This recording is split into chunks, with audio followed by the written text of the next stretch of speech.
One of the things I've done on my show for many, many, many, many, many years is I'm willing to go out on a limb and say things because I see it before somebody else sees it. Whether it's telling you, hey, fire Dale Talon, and a year and a half later they finally fire him, or say, hey, you'll never win with Jonathan Huberdeau and Barkov as your lead guys. You must trade one of them. Find a way to trade Huberdeau so you can get a star, a real star that can be a number one. And here's Kachuk, right? Or, hey, don't sign X after the 10 interceptions. Remember, I said trade him now. His value's the highest, and I got ridiculed. Recently, I said don't guarantee Tyreek Hill's contract. And sure enough, they did. And wow, he's having his worst season. He's now 30, and he needs surgery probably on that wrist. Interesting how that contract now looks like shit. You get caught up in and I've done this. Man, there are examples. Vontae Davis gets drafted. Rest in peace, Vontae. And I tell everybody, hey, this kid can play, but he has maturity issues. I get booed by 1,500 fans. I've done this for a long time. Bitcoin will soar when it's at 16 and I'm being laughed at. Here we are. Banks will crash. 4 years ago, I told you banks will close down, shut down. We were on onside radio when I was telling you this. And sure enough, 4 years later, 3.5 years later, banks are shutting down. So we do this all the time. Okay? All the time. We tell you when to get off the gravy train, who not to re-sign, all that kind of stuff. Okay? Buckle up. Are you ready? Are you ready for the ride? Okay? Because I know prisoners of the moment, Cam Ward. Many of you exploded with, oh, let's tank for Cam Ward, top 5. And I said, he's not a top 5 quarterback. He can't play like that in the NFL. Now a lot of you are now coming back to my side. And yeah, he could be a first rounder, a late first rounder, or at least second. He's a project. But he's not Shedeur Sanders. Not even close. You know what I'm saying? But some of you want to make out, and I take heat for that. Now people are starting to understand that. Not all. Some are still blinded and they think he's top 5 or something like that.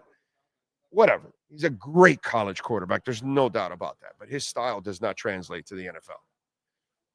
So here's the latest. Okay. So what do you think about Tyler Herro? Is he playing well? Really well, isn't he? Well, if he plays well for the next 2 months, you know what I would do? I would trade his ass the second I get an opportunity. Because I'm not going to sit here and try to convince myself that he crossed some threshold or that he's going to be durable from here on out. Hell, I don't even know if he'll stay healthy for the next 2 months.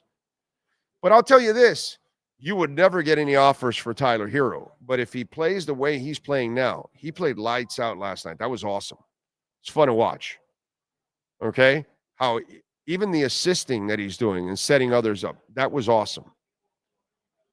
Again, I think it's an aberration. I think it's something to be short-lived.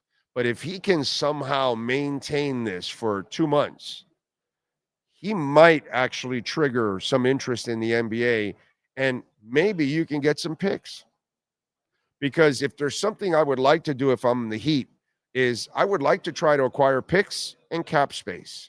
And if I can unload Tyler and Jimmy, that's a lot of cap space I'm going to unload. And if I can unload them by them playing something that I can then get picks in return, now I've got space and picks. Ooh, I can go out and get me a real star.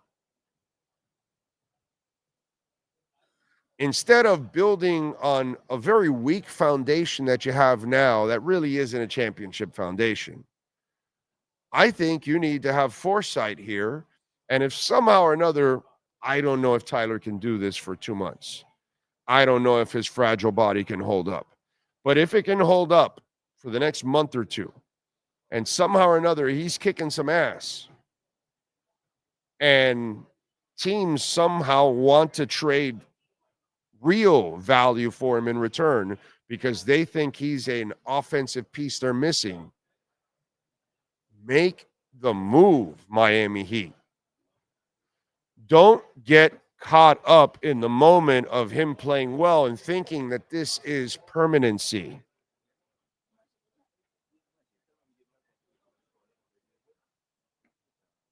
So, again, I know I'm going to piss off some Heat fans because he's playing well. And oh my God, we're not going to trade him. This is all the same bullshit that goes on with X and other things that when they're playing well, you don't know and don't understand that sometimes it hurts. It seems like it's not the right thing to do, but it was the right thing to do to get off the Jimmy Butler train, to get off the X train, like we told you to get off of it. And they didn't. And they failed. And now they're paying the price for it. So if this kid can stay healthy for a stretch of time, something he never does, and he plays like this, to me, that's my window to get the hell out of this contract.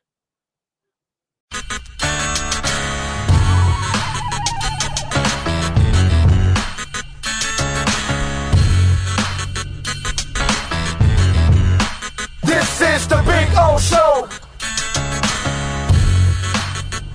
This is the Big O Show.